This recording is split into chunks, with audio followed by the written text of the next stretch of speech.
welcome you all to Rena Buddhist Temple, to the Sunday service. We're so happy to see many of you in person, and to those of you at home, thank you for tuning in. We are just very blessed and happy to have everyone here today. We will begin with the 3 homages, and all of our chanting is done in our heads here in the temple, but at home you can chant your little hearts out. So the mind chanting that we do feels almost as good. I mean, you just have to kind of internalize it and feel that vibration happening inside of you. Shinran Shonin, our founder, there on the founder's wall, wrote the Shoshinge chant, our verses of true faith, over 800 years ago.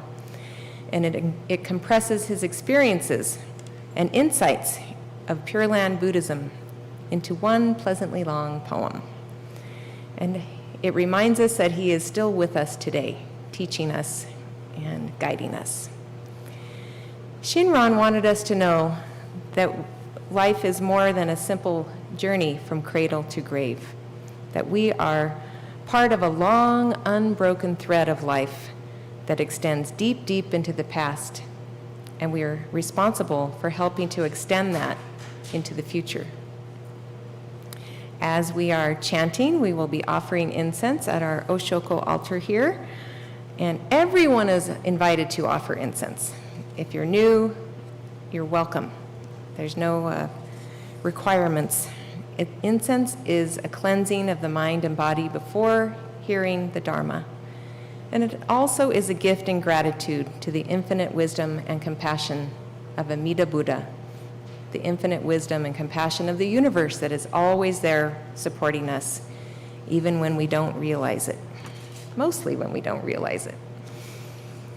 So in-person offering, most of you have heard this. We will go starting from the front row and just one by one and keep a social distance between people, and think of it as a walking meditation as you offer incense. And here on our altar is Amida Buddha, as I said, the Buddha of infinite wisdom and compassion, always there for us. So please offer incense with an open heart and deep gratitude for all your teachers. Nam Mô Bổn Nam Mô Bổn.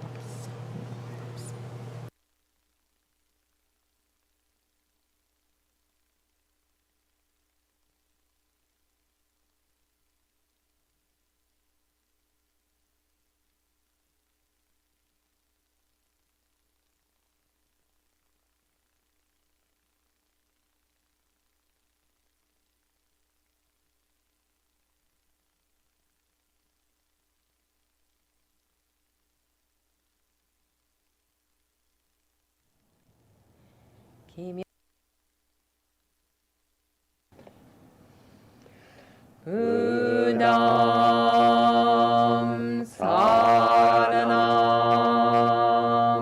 gacchami,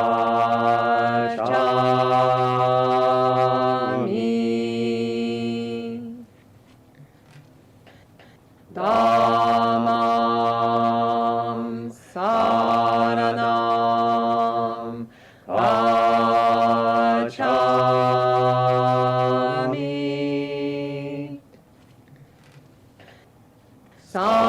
Sangham saranam gacchami.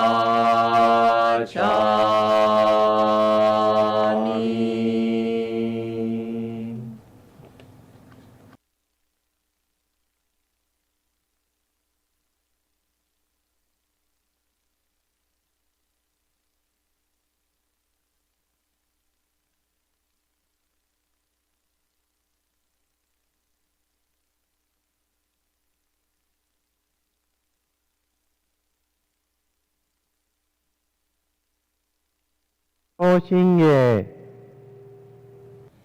Kimyo Muryo Junyorai Namu Fukashi Giko Ozo Bosai Niji Zai Seiji Zai Obusho 刀剣勝負浄土院国土人伝自然幕本流無常修正願長法慶右大偶勢高校士唯士小樹十世名称文字法不法無量無変更無下無体公園の少女歓喜知恵子不断難し無償子小日が交渉人生一切群上無交渉本願名号少女語死心信行願人上等学章大内藩必死滅道願成就如来勝意公主世唯世弥陀本願会五辱枠自群上会往生如来如実言の法一年喜愛心不断本の特寧藩本性逆法さえ入領主死入会一に聖主信法上昇後異の水波無明湾本来心臓四分無上空心事心人天異尿に幸福運無運無資源妙無湾逆心謙虚大狂気即応超勢合悪種一切全幕本部人門親如来流勢願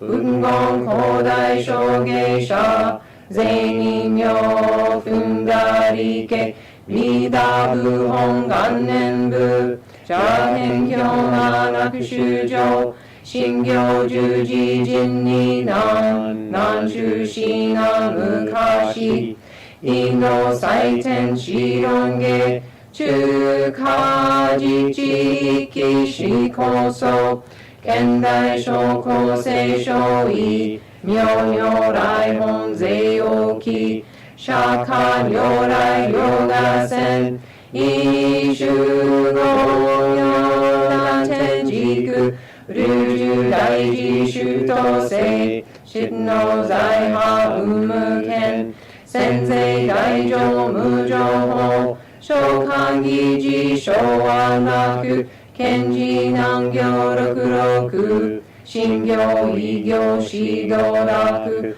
億年弥陀部本願自念即自入上唯の上昇如来道王法大悲偶勢音天神菩薩増論世奇妙無下根如来永衆他天神寺高専王朝大誓願こういう本願力栄光医療群上小維心記入空読大崩壊筆脈入大永衆衆特使連芸造世界即昇信用法昇信有本の人間人図入賞自音自用芸本自動願両天使上法蘭書法さらい三蔵ルシ十上教本書専業気楽法天神菩薩論中芸報道因果見世願大元栄光有他力少女死因有信人惑前本部新人法承知承知即涅槃必死無量根陽道小宇宙上開復系同社継承論難書有名浄土活入万全自力変言集円満特合感染症三風三神慶音言増魔法明道非因異生増悪知偶勢思案了解称名化全道六名無所異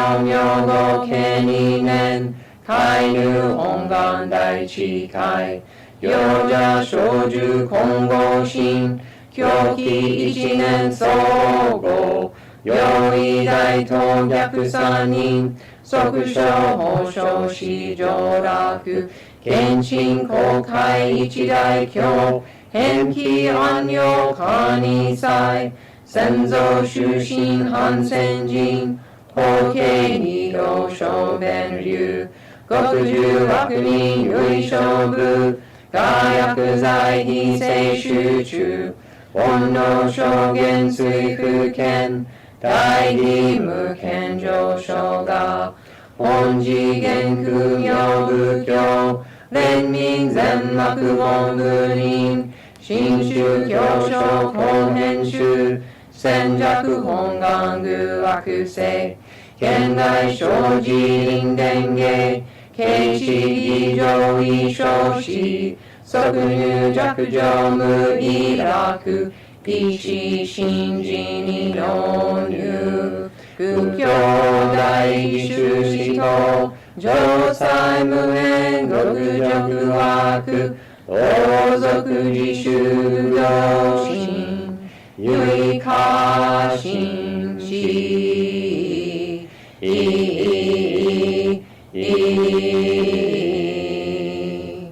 こそせ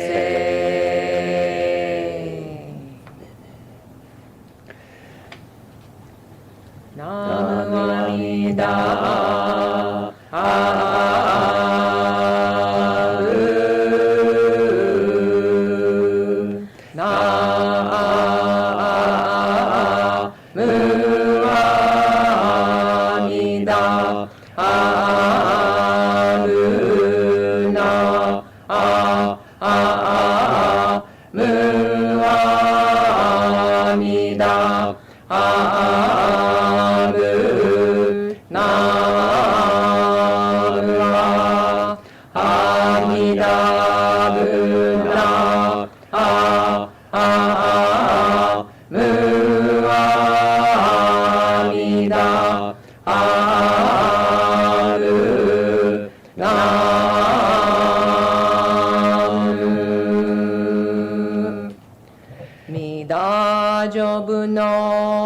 この方は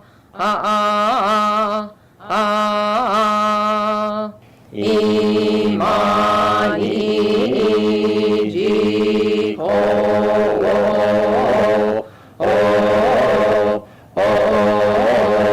へたまえりほしのこうりきわもなくせのも病を照らすなりナムアミダ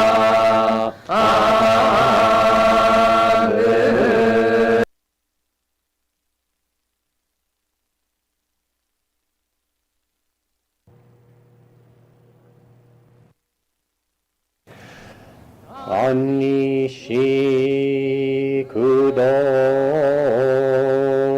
くよの聖祭の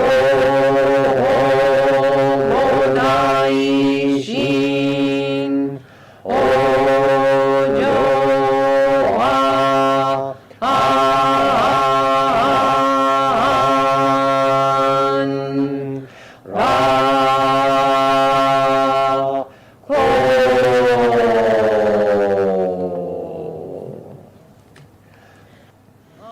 アマンダブ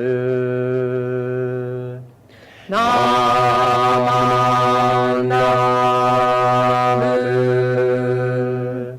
ナマンダ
We'd like to invite the children to follow Reverend Shelley outside for Dharma school.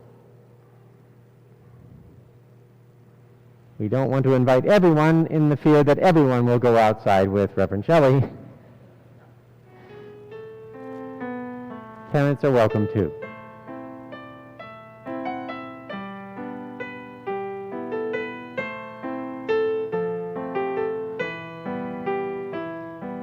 Let the Buddha walk with you. Let the Buddha walk with you.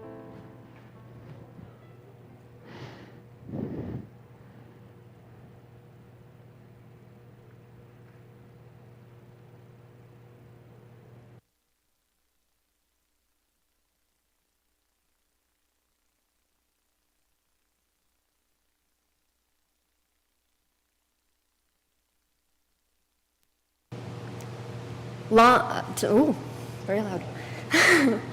Today's reading is a Jataka story, The Rabbit in the Moon.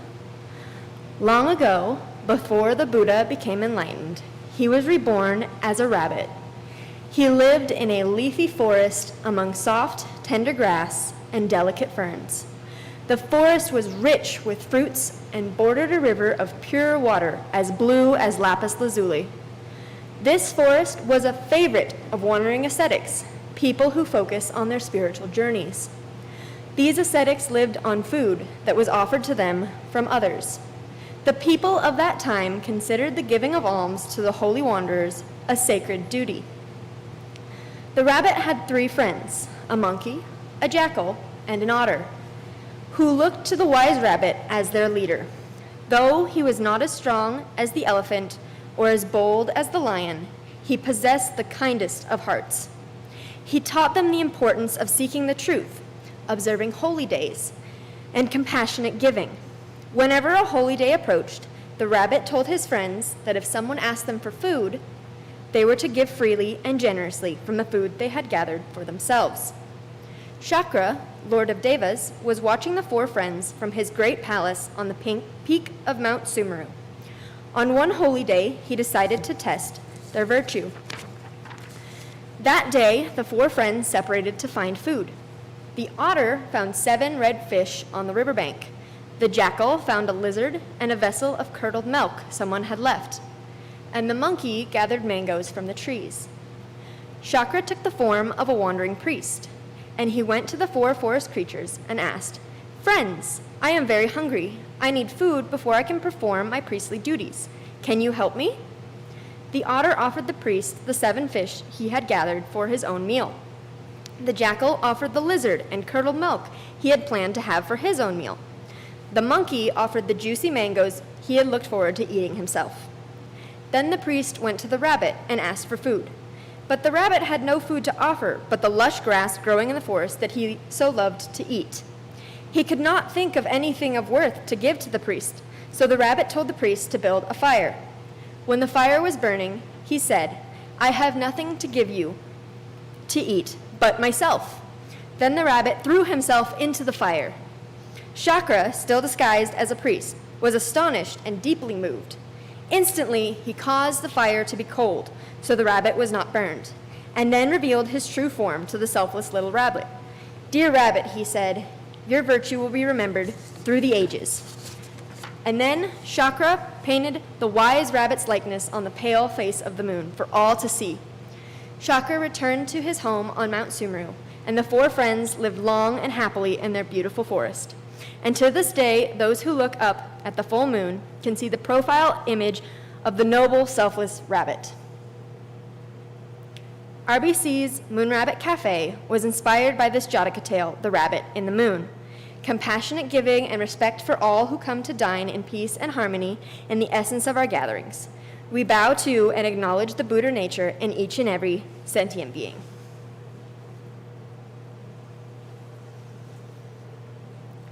We will now have a few minutes of meditation accompanied by music.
There are so many little things, and I don't want to knock this off, and I don't want to pull off my microphone. But it's funny, if this was bigger, it would be a quesa.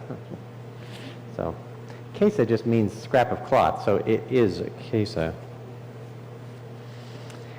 Well, welcome again. This is our Reno Buddhist Center. Very happy to see you all. A special welcome to any visitors who've come. I know that it takes courage to visit a new place and experience new ways of thinking. And when everything else seems to be coming apart this year, it probably takes even more courage. So thank you, and you're very welcome. It's just you've done a great job venturing out, and that's still important. Wow, I can't believe it's the end of October. Not really the end, but shading that direction. Where has the time gone? And yet, it seems like an extremely long year. So, just these last few weeks, we have been enjoying the fullness of temple life. We've had visits with members at their homes. We've had a small memorial service for a family that lost a member. And pet blessing was last Sunday. I know someone called yesterday and asked when it was, so they may be here today, and we can bless that pet as well. Our assistant priests, Aaron and Will, did a great job. They did a great job. I was trying to find the number. 27 animals came and visited on their special day at the temple out on the lawn, so that was great fun. 29 if you include the 2 pre-blessed ones that couldn't come just before, so that's very nice. It does bring up the question of how Buddhism sees our animal friends. So, are they equals, or are they somehow above or below, or, different ways of looking at the world see animals differently. So, as you might know, there are 2 other sentient beings that live at the temple, not including insects, but I don't even want to think about that. The 2 other animals are Stanley and Josie. And we only really hear from them on a Sunday, like if a cat walks across the lawn out there, you can hear Josie barking. They live up in the 3rd floor apartment quarters where the priests live. So they're a wonderful part of our life here, and they care for us as much as we care for them, really. So today's Dharma talk was going to be about compassion for all sentient beings. But as I worked on the outline, I noticed that Stanley was hanging around my study sort of more than normal. And what a better way to tell you about how Buddhism views other sentient beings than just to ask Stanley. So I did that, and he agreed. So the rest of the talk will be from his perspective. He was not able to be here with us. We tried that in a test yesterday, and he would tell me and then I would say it. But it took a very long time to get through the whole Dharma talk. So we're doing it this way. Thank you, Reverend Papa. I am Stanley, a 6-year-old beagle. This last year has been quite a ride for me. My sister, Josie, came in August, and she always bites my ears. And I lost my dear brother Jack in October 2019. Then, this spring, all the humans stopped coming to the temple. That was very strange and disconcerting. Some of them have come back these days, and I'm happy to speak to all y'all. My real parents are from Missouri. Today. These days, Mama and Papa won't let us in the hondo. That's Mama's word for what Josie and I called the big room, for 3 days after the service. I don't really understand why that is. While Mama and Papa are chanting, I check every chair and see if old friends or new ones have sat in them. I also look for any snacks that may have been dropped on the floor. You must eat before you come, because there are almost no snacks on the floor anymore. In the past couple weeks, Reverend Papa has been reading a lot about how Buddhism sees beings other than humans. I don't think he knows it, but sometimes I read the books he keeps by his bedside for late night reading. I'm also coming to a Dharma book group every Wednesday, and you can too. It helps with developing a Dharma understanding. I can start by saying Josie and I are always treated as precious, joyful companions. Buddhists have compassion for all sentient beings. That is because sentient beings have Buddha nature. What is Buddha nature? Can a dog explain Buddha nature? I will try, he says. Buddha nature is one of the most important and inspiring foundational insights of Mahayana Buddhism. How to explain it, though? Inside every sentient being, there is a seed of enlightenment, like a seed of Buddhahood there. In every being, the small to the majestic, this is present. Some beings are beautiful and wise, and they have this seed. Other beings are hideous and vicious. They too have the seed of Buddhahood inside them. If all the necessary causes and conditions are present, they can become enlightened. We heard in the Dharma reading Jataka tale today of a time when the Buddha Shakyamuni was born as a rabbit and guided his forest friends to help a visiting priest in the forest. That's one of my favorite Jataka stories because the rabbit is so generous. Also, I like chasing rabbits. Buddha nature is there in all beings. This is true for all beings in the 6 realms of birth or rebirth. 6 realms. I can explain that there are 6 realms where we can be reborn into because my brother Jack told me about them. Beings are born as devas, asuras, humans, animals, hungry ghosts, and hell beings. What are these? One time, Jack was born as a deva. Devas are god beings. They live in a heaven of sorts where all their needs are satisfied, where blissing out is the main activity of the day. Spiritual pursuits are of little interest because they have everything and there is no suffering. One time, Jack was born as an Ashura. Asuras are warlike demigods who are obsessed with conflict and competition. They do not concern themselves with the spiritual life because winning is the most important thing to them. Jack said a human birth is special. While humans are limited in their power to make things happen, they are able enough to bring causes and conditions together sometimes. They are limited enough to be buffeted by the changefulness of existence and experience suffering, mild to moderate. Humans are able to see at all times with more objective eyes, and they are able to make choices on their spiritual path.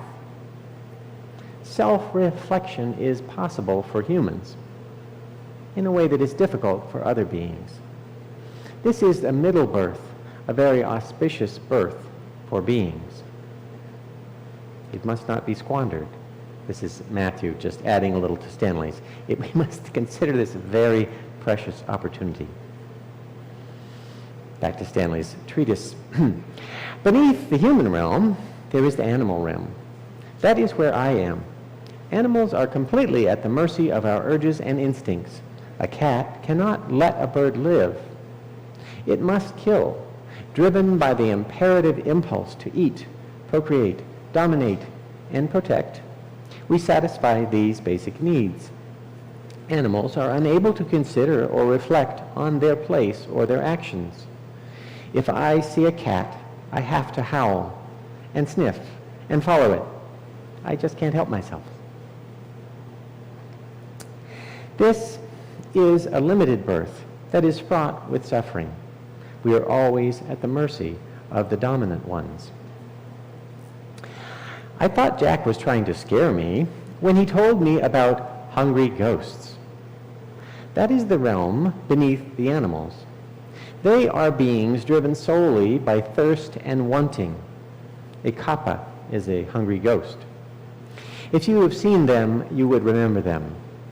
They have big round bellies and little tiny mouths. They suffer insatiable wanting all the time. They are very unhappy. Last, Jack explained to me about He-double-toothics, hell beings. A hellish birth is just that. Constant torment and agony day and night until karmic conditions expire and rebirth occurs. Hell beings have no ability or agency.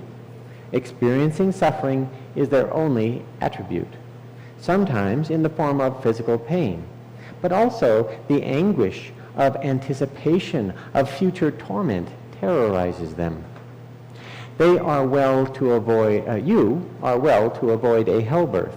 That is why I try to be a good dog. But it can happen. These are the 6 realms of rebirth. Beings in these realms are sentient beings because they feel and notice things. They show awareness and responsiveness. They have senses enabling them to smell, see, touch, hear, and communicate. So they are all sentient beings. Some are living out past karma. Some are making new karma, depending on their situation. We are all sentient, and we all have Buddha nature. We all know the lotus is an important symbol of Buddhism. One time, I got a dried lotus out of the flower room, and I chewed that thing to bits. Boy, did I get in trouble with Papa. Anywho, the lotus. It symbolizes Buddha nature in us. The lotus flower grows and emerges from the black muck at the bottom of a pond. Yet, it is untouched by the mud and grime. If you've ever seen a lotus, perfect and clean and stunning, emerging from the filth and mud in the bottom of the nastiest pond, you would not forget it. In this way, our Buddha nature will emerge from the obscurations caused by our attachments, ego, and negative karmas. The easy definition of Buddha nature is the luminous mind of all sentient beings that eventually, when cleared of all defilements and obscuring clouds, that mind will become Buddha. All beings in the 6 realms have the potential to become a Buddha.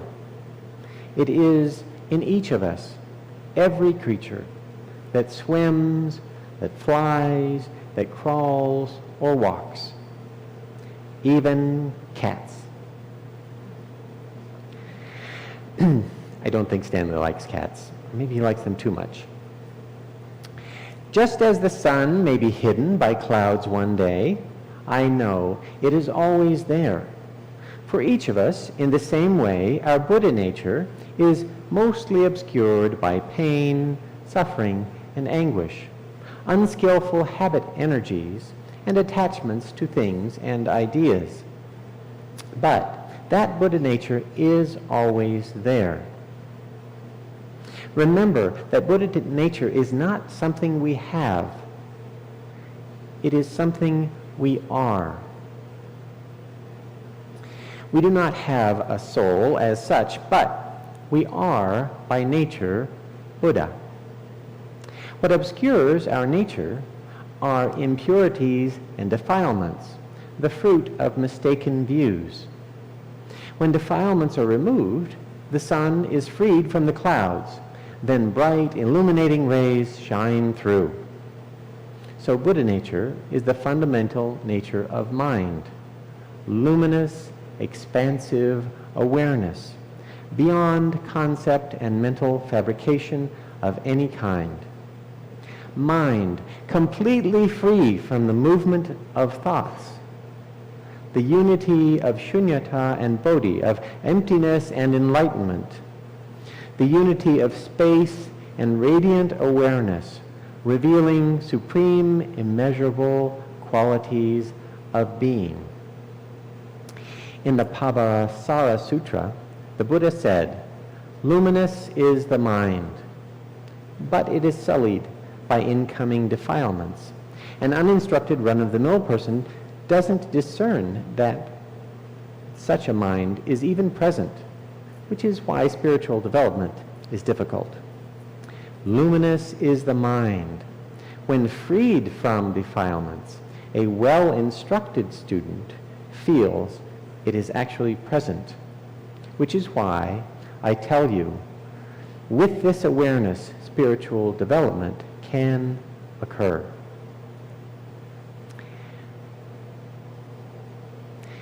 This makes me want to wiggle on my back on the cool grass and kick my legs in the air. I think we've all seen beagles do that. In Charlie Brown, they do that too. I think that bright and luminous quality is Amida Buddha. Infinite light and infinite life. It is warm and safe. It connects us all.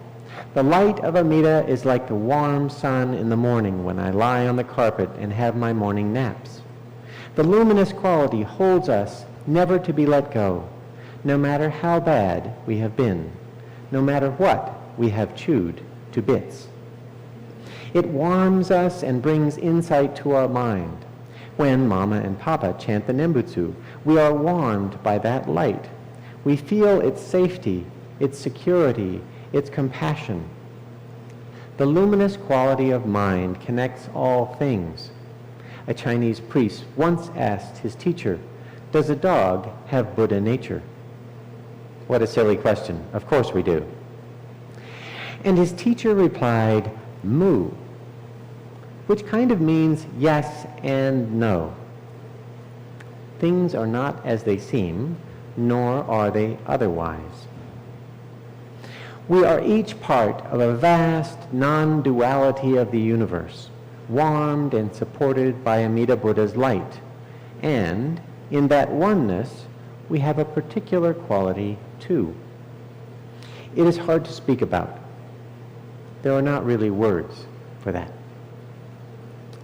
Most of all, I wanted to tell y'all about Buddha nature and how, if you see it in other beings, it will make it easy for you to love them, even if they are unkind at times.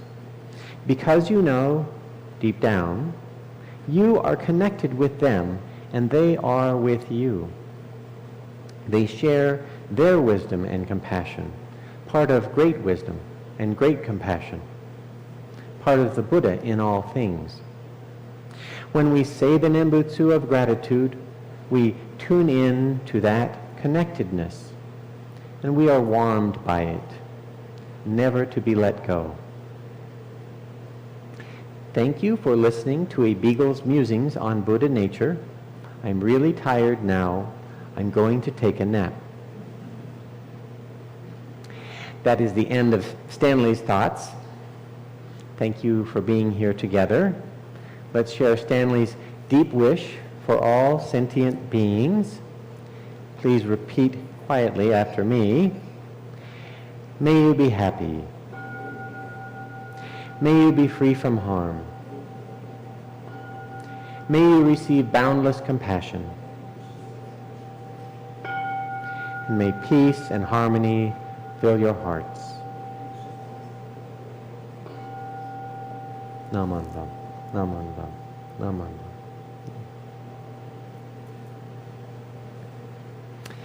Thank you.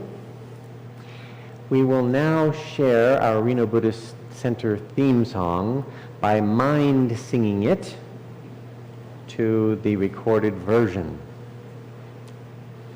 Masako, if you could play it. Galen too. Away, away, come away with me, where the grass goes wild and the winds blow free. Away, away, come away with me, and I'll build you a home in the meadow.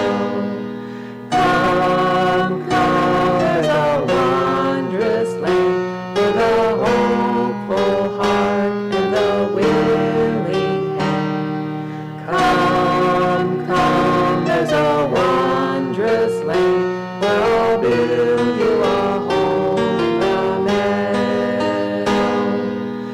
The stars, oh how bright and far, on a world of pure and eternal heart. The stars, oh how bright they'll shine, on the home we will build in the meadow. Come, there's a wondrous land for the hopeful heart and the willing hand. Come, there's a wondrous land where I'll build you a home in the meadow.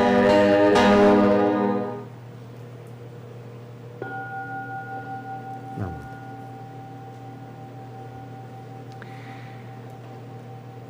That is the important part of the service, and then after that we have announcements. It wouldn't really be